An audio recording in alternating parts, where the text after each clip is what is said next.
Alright, so here we have a column vector AC, and AC can be represented as bracket ij.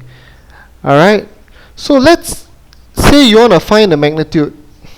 Okay, the magnitude can be represented by modulus AC.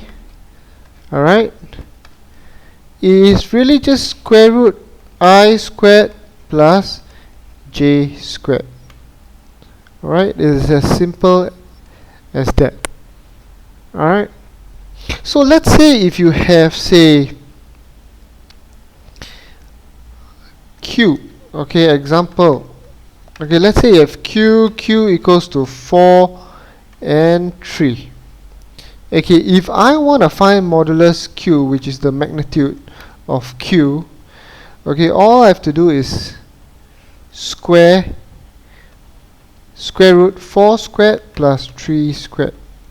Now, so modulus q equals to 16 plus 9 modulus q is equals to square root 25 modulus q is equals to 5 units.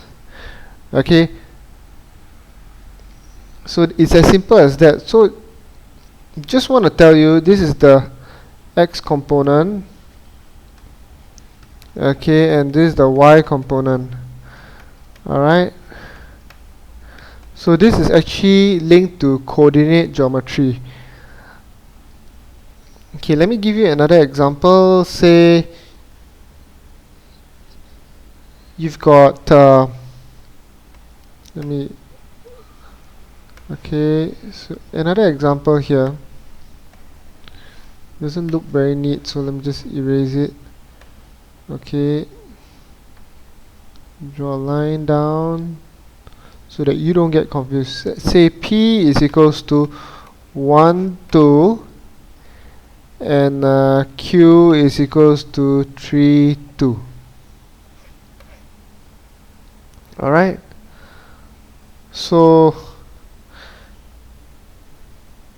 the question asks you to find 2p minus q modulus.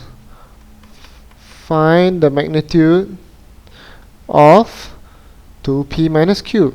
So 2p can be represented as such, minus q can be represented as such. Let's multiply 2 into 1, you get 2. 2 multiplied by 2, you get 4. Minus 3, 2.